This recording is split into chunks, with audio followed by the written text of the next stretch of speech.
How to enable and disable the airplane mode on Galaxy S23 in two different ways.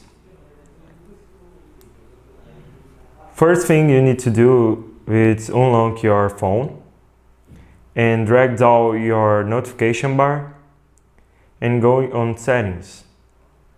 Now you need to find the connections options right there. Now, as you can see, you have the airplane mode option. You can enable and disable whatever time you want. The second way, it's more simple because the only thing you need to do is drag down your notification bar and turn on and off this airplane mode. Well guys, I hope you enjoyed the video. Like, subscribe.